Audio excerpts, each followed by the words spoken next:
আসসালামু আলাইকুম রহমতুল্লাহ বরকাত। It's Naim and welcome back to my new video. আজকে আমি যাচ্ছি মূলত আজমান দুবাই থেকে, আর আমি এখন আছি আমাদের গোলসুক মেট্রো স্টেশনে। আর আমার পাশেই হচ্ছে আমাদের বাস স্টেশন। আমি এমন একটা জায়গাতে থাকি যেখান থেকে সব জায়গাতে ট্যুর দেওয়ার জন্য খুবই ইজি হয়ে যায়। এটা হচ্ছে আমাদের গোলসুক বাস স্টেশনে, দেন একটু সামনেই হচ্ছে আমাদের গোলসুক মেট্রো স্টেশন। তো তার কারণে আমার সব জায়গায় যেতে খুবই ইজি হয়ে যায়। আপনারা দেখতে পাচ্ছেন এটা হচ্ছে গোলসুক, আর এই যে সামনেই হচ্ছে আমার মেট্রো স্টেশন। এই যে আপনাদের সামনে আমি আজমান যাচ্ছি মূলত বন্ধু ইউসুফের সাথে দেখা করতে। যখন ও ফার্স্ট আমাদের দুবাইতে আসছিল তখন আমি তাকে নিয়ে বুর্জ খলিফা গেছিলাম, আপনারা ভিডিওর মাধ্যমে দেখছিলেন হয়তো। তো আমি আজকে যাচ্ছি আজমান তার সাথে দেখা করতে। এখন আছি আমি মেট্রো স্টেশনে, দেন আমি নামতেছি। এটা একদম উপর থেকে একদম নিচে, মাটির নিচে পুরো আমাদের এই গোলসুক মেট্রো স্টেশনটা।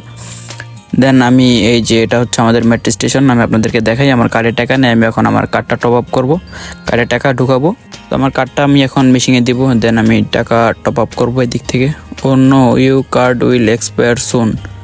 আমার বলতেছে আমার কার্ডটা খুব শীঘ্রই এক্সপায়ার হয়ে যাবে, আমাকে একটা নতুন কার্ড নিতে বলতেছে। দুঃখজনক, কি আর করার। দেন আমি টিকিট কাউন্টার থেকে আবার নতুন একটা মেট্রো কার্ড নেই। তো তারপরে তারা আমাকে দেখতেছে, ভিডিও করতেছে, আমাকে ডাক দেয়। দেন কি হয় আমি আপনাদেরকে একটু পরে বলতেছি। তো আমি চলে আসলাম নিচে মেট্রোতে, মেট্রোর জন্য ওয়েট করতেছি। 4 মিনিট আছে মেট্রো আসার জন্য, তো আমি ওয়েট করতেছি। দেন মেট্রো চলে আসে এখন। সো আমি মেট্রোতে উঠে গেলাম এবং আমি বাস স্টেশনে যাই। আপনাদেরকে বলবো মেট্রো স্টেশন আমার সাথে কি হয়েছে, আমাকে অফিসার কেন ডাক দিছে। তো আমি চলে আসলাম এখন ইউনিয়ন, যেটা দুবাই সবচেয়ে বড় একটা মেট্রো স্টেশন। আমি এখান থেকে এক্সিট হব। আমি এখান থেকে এক্সিট হয়ে এখন বাস স্টেশনে যাব। আজমান যাইতে হলে আমার বাস ধরতে হবে এখন। তো আমি উপর দিকে যাব, এটা যেহেতু নিচে, এখন আমি উপরে যাব। এখন চলে আসছে এই যে আমি বাস স্টেশনে। সামনে দেখতে পাচ্ছেন আপনারা বাস দাঁড়া রয়েছে। তো একদম লাস্টে যে বড় বাসটা আমি আপনাদেরকে দেখাবো। সো আমি এখন হাইটা যাচ্ছি বাসের কাছে। ওই যে পিছনে দেখতে পারতেছেন মেট্রো স্টেশনটা, আমি দেখতে বাইরে হয়েছি এখন। আর এই যে সামনে একদম লাস্টে যেই লাল সাদা বাসটা দেখা যেতেছে, ওটা হচ্ছে আমার আজমান যাওয়ার বাস। আর হাতে হচ্ছে আমার এই যে নিউ মেট্রো কার্ডটা, বাস কার্ড এটা, মেট্রো কার্ড এটাই। তো এই যে আমি যাচ্ছি এখন বাসের কাছে। তো বাসের কাছে আসার পরে দেখি বাসটা নষ্ট হয়ে গেছে। তারপর আমি এদিকে প্রায় 10 মিনিটের মতো দাঁড়ায় রয়েছি, কি আর করার, এতিম অসহায়ের মতো দাঁড়ায় রয়েছি। দেন আবার নতুন একটা বাস আসতেছে। তো এই যে আমাদের নতুন আজমান যাওয়ার জন্য বাস চলে আসছে। এখন আমি বাসে উঠে যাব। আর লং জার্নির বাসগুলো বেশিরভাগ দোতলা হয়ে থাকে, তো আমি দোতলাতেই বেশি বসি, আমার দোতলাতেই ভালো লাগে। তো বাসে উঠে প্রায় 30 মিনিট বসে রয়েছি। দেন বাসটা এখন ছাইড়া দেয়। আর দুবাইতে এখন প্রচণ্ড গরম পড়তেছে, অনেক রোদ পড়তেছে, তার জন্য আমি বিকালে বের হয়েছি। এখন প্রায় বিকাল কয়টা বাজে আমি একটু দেখার জন্য আমার ঘড়িটার দিকে দেখবো। সো আমি আমার ঘড়িটার দিকে তাকাই দেখি আমার ঘড়িটা নষ্ট হয়ে গেছে, কি করার, দুঃখজনক। তো আমার সাথে মেট্রো স্টেশনে কী হয়েছে আমি আপনাদেরকে এখন বলি একটু। মেট্রো স্টেশনের মধ্যে টিকিট কাউন্টার অফিসার যে আমাকে ডাক দিয়েছে, আপনারা দেখছেন হয়তো। তো তিনি আমাকে ডাক দিয়ে বলতেছে আমি কি করতেছি। দেন আমি বললাম আমি কিছু ব্লগ করি ছোট ছোট। তো তিনি বলতেছে মেট্রো স্টেশনে ভিডিও অ্যালাউ না।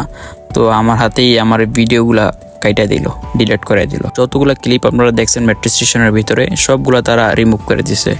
তো আমার খুব খারাপ লাগলো। দেন বুদ্ধি মাথায় ভরপুর, তাই তো আমার বাড়ি চাঁদপুর। তো আমি কি এত সহজে হার মানবো? আমি সেই সকল ভিডিওগুলো আবার রিকভারি করলাম, দেন আপনাদের মাঝখানে উপস্থাপন করলাম। আজকের দিনটা কেন জানি আমার এমন হইতেছিল।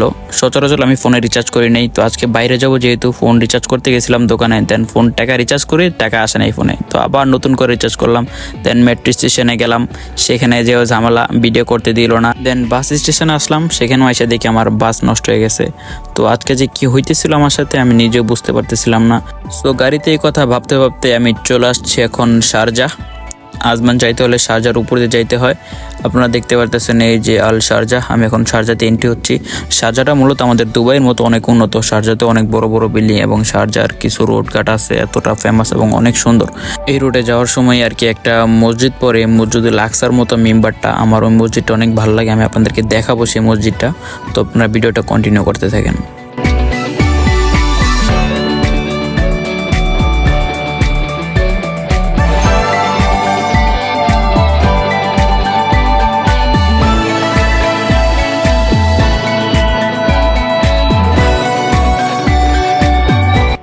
তো লং টাইম গাড়িতে বসে থাকতে থাকতে একদম বোর হয়ে গেছি, ঘুম আসছিল, ঘুমাইতে পারতেছিলাম না। এসি ঠান্ডায়, বাসের ভিতরে এতটা ঠান্ডা, তো একদম বোর, কখন যাব প্রায় 1.5-2 ঘন্টা একদম গাড়িতে বসে থাকা লাগে।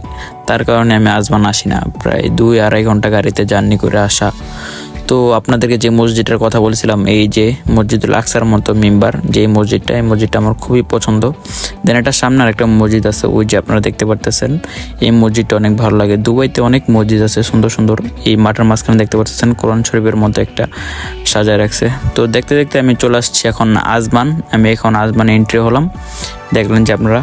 তো এটা হচ্ছে আজমান রোড। আজমান মূলত অতটা উন্নত না, আজমান একটু গ্রামের মতো।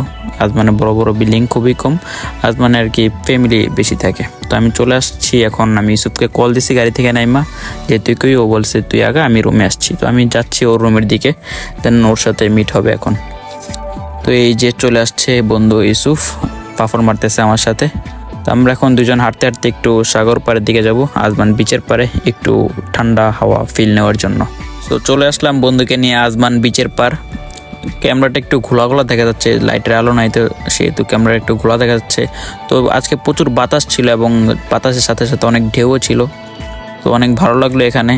ক্যামেরাটা একটু ঘোলা ঘোলা দেখা যাচ্ছে যেহেতু লাইটের আলো নাই সামনে ক্যামেরা, এবং পিছনের ক্যামেরা একটু দেখতে আপনাদের সম্ভবত প্রবলেম হচ্ছে। সো আমি এখন চলে যাব আজমান বাংলা বাজার, যেটা আমার খুবই পছন্দের একটা জায়গা, কারণ এখানে ফাস্টফুড অনেক খাবার পাওয়া যায়, আমাদের এদিকে খুবই কম পাওয়া যায়। এদিকে আমাদের দেশের মতো চটপটি, ফুচকা, হালিম, বট, এভরিথিং সব কিছু পাওয়া যায়। এটাকে বাংলা বাজার বলা হয়ে থাকে। এদিকে কাঁচা বাজার মতো, এদিকে আসলে পুরোই বাংলাদেশের মতো একটা ফিল পাওয়া যায়। অনেক ফলমূল, অনেক কিছু, অনেক শাকসবজি।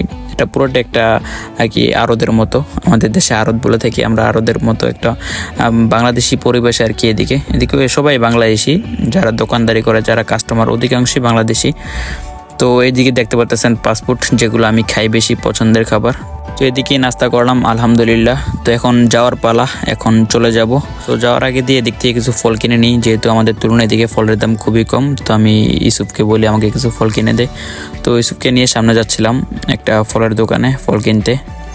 এই যে আমার পিছে ইউসুফ দেখতে পাচ্ছেন, বিখ্যাত ডায়মন্ড ম্যান, আমাদের ব্ল্যাক ডায়মন্ড যাকে বলি আমরা। সো এদিক থেকে আমার ফলমূল নেওয়া শেষ হলে আমি আবার চলে আসছি বাসে, এবং বাসে করে সেই আমার গন্তব্য স্থান দুবাইতে যাওয়ার উদ্দেশ্যে রওনা হলাম। সো আশা করি ভিডিওটা সকলের কাছে ভালো লাগছে। যারা ফেসবুক থেকে দেখতেছেন একটা লাইক এবং একটা শেয়ার করে দিবেন, আর যারা ইউটিউব থেকে দেখতেছেন সাবস্ক্রাইব করে দিবেন। আসসালামু আলাইকুম রহমতুল্লাহ।